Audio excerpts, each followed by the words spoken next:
My name is Brother David Buer. I'm a Franciscan brother and a 1971 graduate of Parkway West High School. I came to Parkway West in my junior year in 1969, the fall of 1969, and I think it was the second year of Parkway West, so everything was really brand new then. And it was really a culture shock coming from Granite City, Illinois. Granite City is a small city, an industrial city, and I had done my sophomore year there. And one story I'll share is that at the beginning of the sophomore year in Granite City, it was a really large school, and I really felt lost there. The first day I was trying to get orientated myself, and I was wandering around trying to find the room I was supposed to be in. And I got lost, and all of a sudden behind me, a secretary kind of screamed out, "What are you doing in the principal's room, principal's office?" So I was like, I had fear and trembling. Because at least from my experience in Granite City, there it was like you feared the authority, and it was such a contrast coming to Parkway West with Al Buer being the principal there. He was so personable, so friendly. He would often come out into the hallways and meet with the students. So it was a different model of authority, and that's something that stayed with me for years and years. The teacher, I did go off to the Parkway West soccer team my senior year and was the backup goalie. And it was a good experience to be playing on a soccer team. It was a real good camaraderie. We didn't have that good of a season, but we enjoyed it, enjoyed playing. And I wore my Letterman's jacket with pride the last couple months of the senior year. And also my favorite teacher was Mr. Stogstill. I think I had him for a couple classes, and we had social study class there. And I remember clearly Mr. Stogstill taking our whole class down to inner city St. Louis to have a field day to see another way of living, another culture, living in another culture, another economic milieu, rather than just the West St. Louis County. So it was a good experience to meet some people down there in the inner city. And then also I remember the day after the Kent State shootings in 1970, May of 1970, the very next day this happened, we talked about it in class. So it was really an empowering experience to take a look at the events of the ongoing events of what was going on around us, and being able to speak to it, being able to have an opinion, not just to be observers of what's going on around us, but be active participants. And so that was a good, positive experience. In my journey, what I've done since my time in Parkway West is back in mid-1970s, I had a conversion experience. I hitchhiked out to California, and during that time began an adult spiritual journey, which led me to the Catholic Church and to the Franciscans. And I've been living and working with the Franciscans pretty much ever since. I've spent about 12 years up in Chicago area working with the homeless there. And we had my last 5 years there, I worked at helping to run a 250-bed shelter, and this year is celebrating its 25th anniversary. In some ways, you don't want to celebrate that, but it's the reality. It's been able to serve people for 25 years now there on the west side. It's 40 beds for women and 210 beds for men, and each person gets a bed. There's showers there, there's restroom facilities. Food is served at night when they arrive. The hours are something like 8 p.m. to 6:30 a.m., and it's open 7 days a week. I was also involved in Chicago earlier in the late 70s to the mid 80s in the uptown Chicago neighborhood, and where I worked with the homeless there also. In 1989, I went out west and joined the Franciscans out in the St. Barbara province, and lived in Portland, Oregon, Santa Barbara, California. We're having the fires there right now at the old mission. I had my novitiate year there. And then we had a year going out of the country in Guatemala. And in Guatemala, we were hosted by the Franciscans of Central American Province, and it was a wonderful experience. We were down there for 9 months, and we lived the first 2 months in a tourist town called Antigua, a very historical town, and that's where we learned some Spanish. And then for the last 7 months, we lived in a very poor neighborhood on the southern edge of Guatemala City called Mezquital, and we were living in what had been a wooden building, an old schoolhouse. That they had built a new schoolhouse, so we were able to move in there, and we had cardboard walls for our rooms and that kind of thing, and we lived very simply. But even as simply as we lived there, we had luxuries compared to the people around us. And to be able to experience deeply that reality was a very profound experience, and to befriend some of the people who were risking their lives trying to fight for some of their little rights. One of the issues going on down there was a movement called 6 por 12, which is 6 by 12. Guatemalan Constitution said every family has a right to that much space. It's not that much space, but the unscrupulous real estate people down there would sell even smaller lots to the people. So they were trying to fight for their rights, and people were getting killed for that. And they were committed to nonviolent social change, but they themselves suffered. And to have met some people who knew people who had been killed was a profound experience down there. After Guatemala, well, also our final month down there, the president of Guatemala decided he didn't like the Constitution, or he didn't like the Supreme Court or the Congress, so he disbanded them. They called it a presidential coup. And so we even had a chance to experience what it's like to be in that situation, where there was heavy censorship of the newspapers, and that for a period of about a month or two, until international pressure came on for the president to step down. But we did have an experience of that also. So a greater appreciation for the democratic principles that we have in this country. So after Guatemala, I was living up in the Bay Area, worked with the homeless there for a while, and we got a shelter for the homeless going in the basement of our church in San Francisco. It's in the Tenderloin neighborhood of San Francisco, which is where there's a large homeless population. Our Franciscans have run a dining room there since 1950, serving hundreds of people a day. And then while I was there, we got a shelter going, which still goes on there in San Francisco. And then after that, I was in Las Vegas for 7 years. While I was in Las Vegas, we started 2 houses called Poverello House. And this is where the homeless can come in during the daytime, get shelter, daytime shelter, but they get access to washing machines, to showers to get cleaned up. And the way it works is each guest can come in 1 day a week. They're assigned a particular day. And this particular location was right across from our friary in an inner city neighborhood of Las Vegas.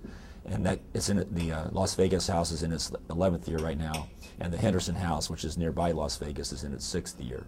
And each day we serve about 18 to 20 at the Las Vegas house, about 9 or 10 at the Henderson house. So it's a simple program, but it means a lot. It's the highlight of the week for many of the homeless people, because they get a chance to experience a home-like environment. Breakfast and lunch is served there.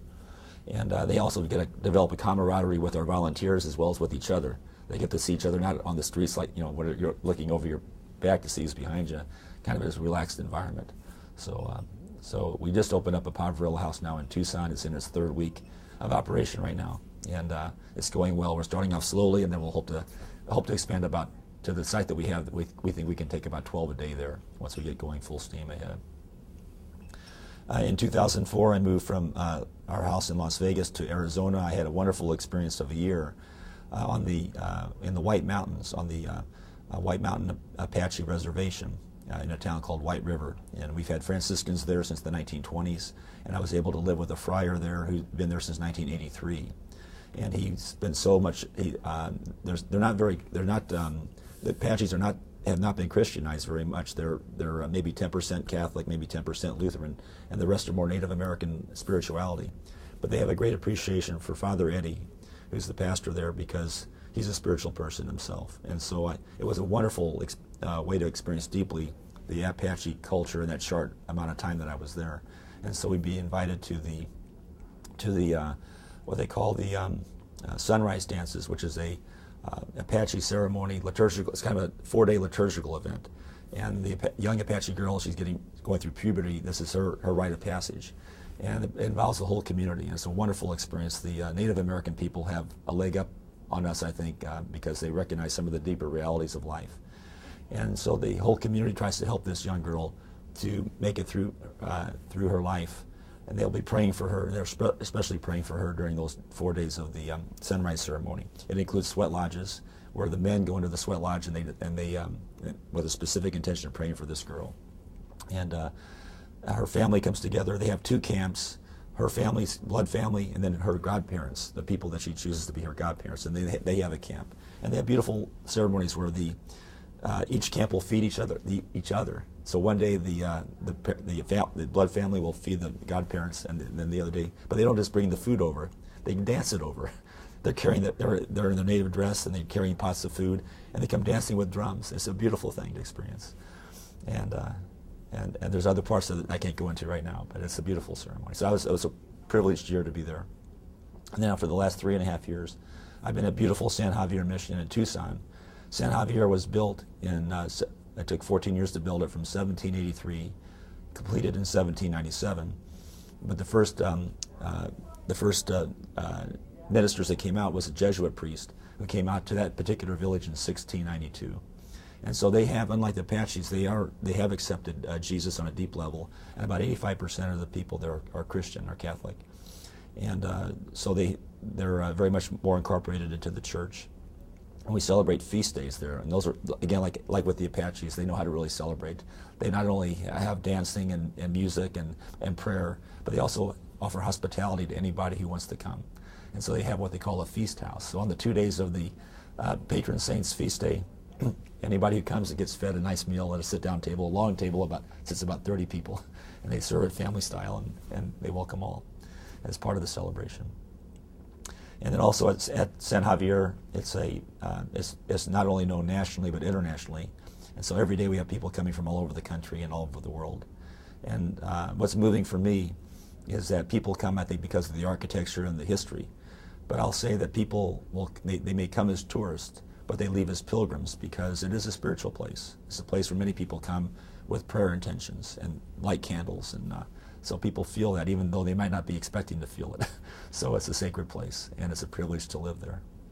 We have five friars living there at the mission right now, and we have 6 Franciscan sisters. And the other friars, 2 are priests who minister there at the mission. And one is taking classes at the University of Arizona, and the other is teaching physical education at the parish school. And the sisters are involved in that parish school and also at a parish school in the inner city of Tucson. Right now, in the last things that I'm involved in, finally what I'm involved in Tucson at this moment, and during this last year, is in the summertime we have what we call a cooling center. And 2 churches, a Catholic church has opened up their basement, and an Assembly of God church has opened up their church space, where we can bring in the homeless during the hot parts of the afternoon in the summertime. From like 12 to 5, we're open 6 days a week. We provide ice water, ice juice. It's a simple operation, but again, it means a lot to the folks on the streets. Bathroom facilities, cots where they can lay down in the air conditioning. And in the winter weather, we do what we call a soup patrol. And so just recently, one of the Catholic parishes was able to purchase a van, and we go out in that van and take hot soup and hot chocolate, blankets, and when we have them, winter clothing. And we've befriended the homeless, so we're trusted by them, and they let us know where they're camping. And we'll maybe make a dozen stops in the course of an evening, taking out the soup and hot chocolate and other snacks that we might have. I've also been involved, since my time in Tucson, with the migrants. We're in the vortex of the migrant crisis, I guess you could say, because of the reinforcements of the border along San Diego and El Paso. It's forcing the migrants who are so determined to come to help their families, forcing them to come in through the dangerous desert areas. And I'm part of some different groups there. One group is called Samaritans, that goes out on patrols, giving humanitarian aid to the migrants in the desert. One group called No More Deaths organizes campsites in the summertime and gets college students from around the country to come. Another group is called Humane Borders, which puts out water tanks in the desert. About 200 to 250 people die in the desert from exposure every year in the Tucson sector that we know of. Of course, there's many people who die out there and they never find their bodies. And so it's a real humanitarian crisis down there. And so I've met some wonderful people who've been doctors, nurses, retired professors who've been involved with that. Retired people, there's a town called Green Valley, and they have their own Samaritan patrol that goes out from Green Valley every day. So that's been one other project that I've been involved in there. But again, I look back on my time at Parkway West, and I really think it did help open up the possibilities that we can make a difference in this world, and that we don't have to go through life as passive observers. We can actually be active participants in the world around us and help bring change. And I'm grateful for my time at Parkway West.